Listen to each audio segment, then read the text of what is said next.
Hello and welcome to Reporters here on France 24. I'm Rochelle Harrison-Pless. Thanks for joining us.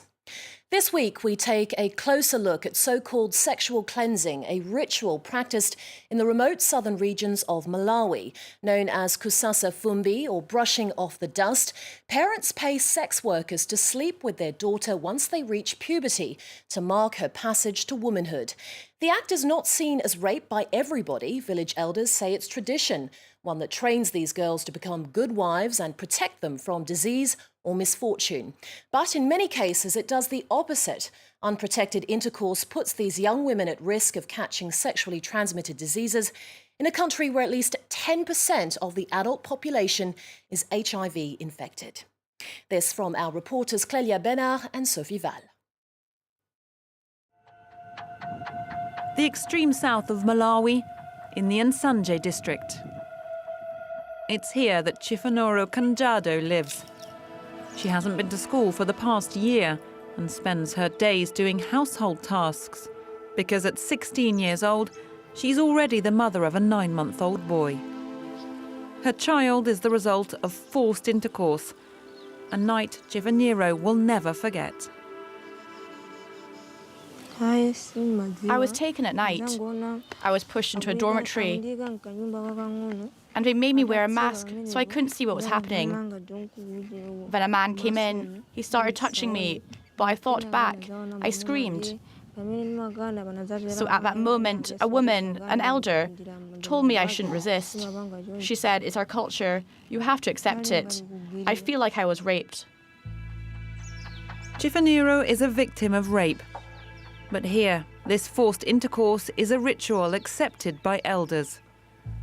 The tradition is not practiced all over the country, but in southern Malawi, it's very common. As soon as they start their periods, young girls have to spend the night with a man chosen by their parents.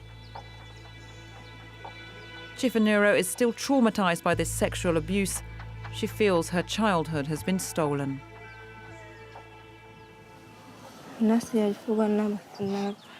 Today I'm not happy. I was expelled from school because I was pregnant. Since then, I feel that my future has been doomed. Chifaniro is living with this secret because the initiation ritual is taboo. Only insiders know exactly what takes place.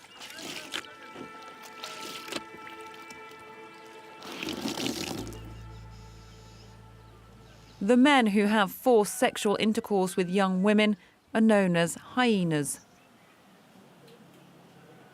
The ritual takes place at night, so they can't be identified. It's almost impossible to meet and interview them, but after several conversations, this man agrees to be filmed on the condition that we conceal his identity. A hyena is a man who has been instructed by the community to do the job, to do the cleansing. Purifying the girls after their first periods, this is the hyena's role, via non-protected and forced sexual intercourse. No, the girl is not happy at all, but she does so because that's our tradition. What's more, the hyena is paid to sleep with a girl without her consent. I'm proud to be doing this job, and I'm getting paid for it. I can earn up to 10,000 kwacha. 10,000 kwacha is around $11, a large sum of money in a country where half the population lives on less than $1 a day. And the rituals don't stop there.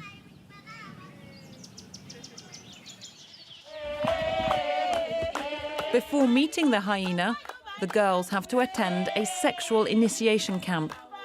Camps run by the elder women from the villages. These women still carry out the practice.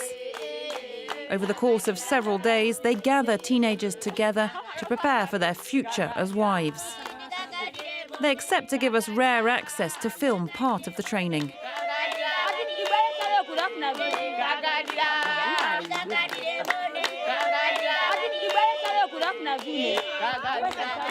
The elder women mime a sexual act and encourage the girls to follow suit.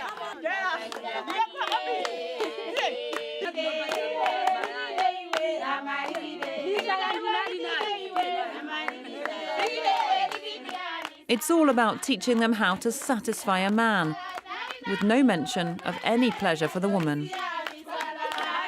They are meant to teach the young girls how to perform in bed. If a young girl is not taught how to perform in bed, it won't go well with her husband. She shouldn't stay still. That's important. We're not permitted to film anymore because the elders wish to keep the rest of their traditions a secret. The rituals are passed down from one generation to the next. The older women place their trust in these methods because they believe they protect from serious diseases. In the village of Entolo, this female chief also works to preserve the rituals. She's convinced that girls who don't follow the rules are in danger. Girls who don't meet the hyenas can develop respiratory illnesses and other skin diseases. Anybody can fall ill, including the parents.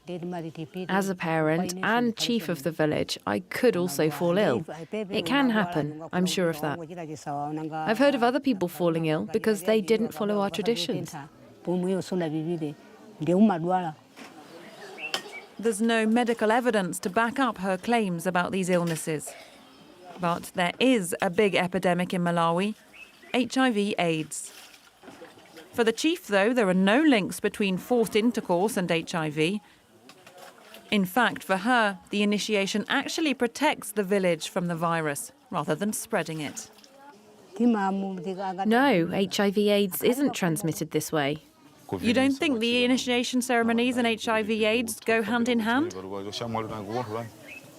No, there's no link between the two.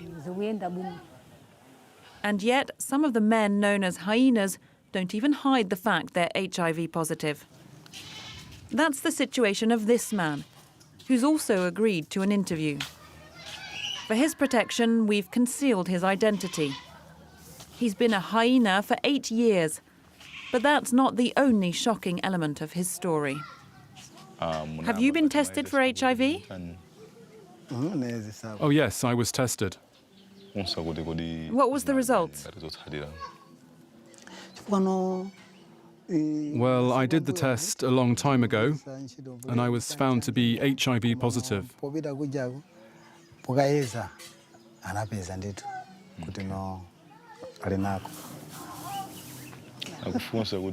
Do you know that you could infect the girls?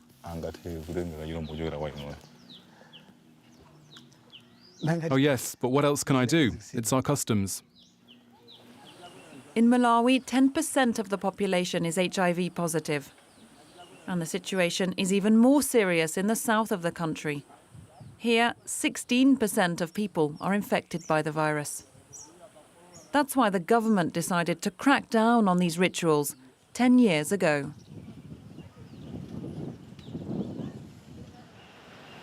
Lilongwe, the capital of Malawi. At the Ministry of Gender and Children, the problem is taken very seriously.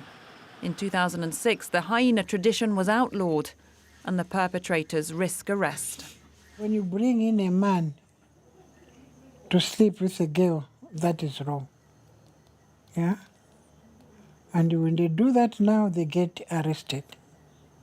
Okay? Because now that they are aware, the parents also will not give their children if they know that there's a man going to go there. The elimination of such practices is not a one-time event. You don't just go there and remove all of them. It doesn't work like that. It is a process. It's difficult to enforce the law in Malawi's most remote areas, where local rules and customs prevail. The government is aware that mentalities will only change with the help of traditional chiefs. In Mulanje, in the southeast of the country, The chief of Chikumbu is one of the pioneers in the fight against hyenas. They're now banned by local law in her district. This morning, she's gathered village representatives to check that those laws are being enforced. These women will give her direct feedback on what they've seen on the ground. Have any of you ever seen a counselor forcing young girls to have a sexual intercourse with a man, or forcing them to seek a sexual initiation with a hyena?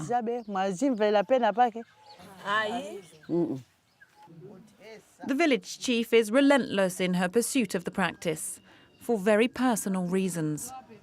I was also initiated. That was a long, long time ago, in 60s. And I was young, 10 years. Yes. And I saw this is nothing. I didn't know what was happening because I was young. So I didn't do it. But most of them did it.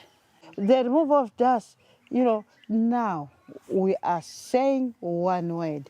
We shouldn't remove, girls should not remove dust. The whole district now is saying that. They can be 10, I can be alone. I'll still stand. I do stand.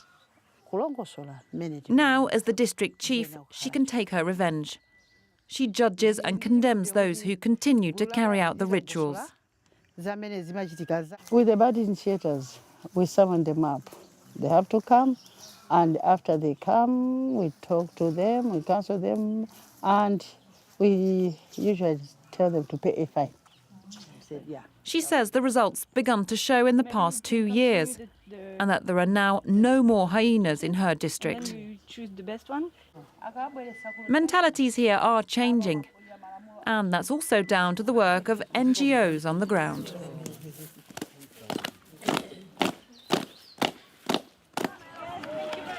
At the foot of Mount Malanje is a school that's playing a role in the transformation of Malawi. Once a week, these 15-year-old boys and girls have a sex education class. A first in a country where everything about sexuality is still taboo. Okay, our lesson today, we will draw much on sexual reproductive health. Sexual reproductive what? Health. The groundbreaking lesson covers sexually transmitted diseases, HIV, condoms. The goal is to warn of the risks of unprotected and premature sexual intercourse. Now, let's see how can young people avoid pregnancies and STIs. How can young people avoid pregnancies and STIs, which is sexual transmitted infections? Shakira. Having protected sex. Grace Maskini is a primary school teacher. She was trained by an NGO to deliver this lesson. She doesn't mention the hyenas directly, but when she talks with the children, the subject quickly comes up. I want you to give me some problems or some issues you face in your community as young girls. Rape. Yes? Child abuse. We teach them how to differentiate cultural practices, bad cultural practices and harmful, not bad cultural practices and good cultural practices. So they learn and they know. When they go at home and their community, they differentiate, I can't do this because there are problems of this. Also, we train them to advocate in their communities. Apparently, the action is already paying off. We have examples of girls that they have resisted, to engage into that bad cultural practices. If they have told to make this some practice like this, they came and say, "Madam, I have resisted. I can't go into that cultural marriage because you taught us here at school that it's harmful cultural practices." Thanks to these classes, boys and girls may learn how to say no to the tradition and its traumatising consequences. But there's still a long way to go to raise awareness across the whole of the country. We've come back to Nsanje. Here, the hyenas are still active. And like Chifonero, many teenagers are still paying the price. Some of them inevitably fall pregnant, but the hyenas never recognize their children. So the young women are hit doubly hard because a pregnancy at a young age is frowned upon in the community. When I was pregnant, people used to laugh at me because I was so young. It was really hard. Chifonero decided to fight and keep her child. Today she wants to build herself a future. My only wish is now to go back to school and restart where I left off. I want to finish school and get a diploma. After her studies, she hopes to become a nurse and to become an independent woman, far from the traditions she has endured. That report from Clélia Bénard and Sophie Val. Well, stay with us here on France 24. Lots more news coming up. Don't go away.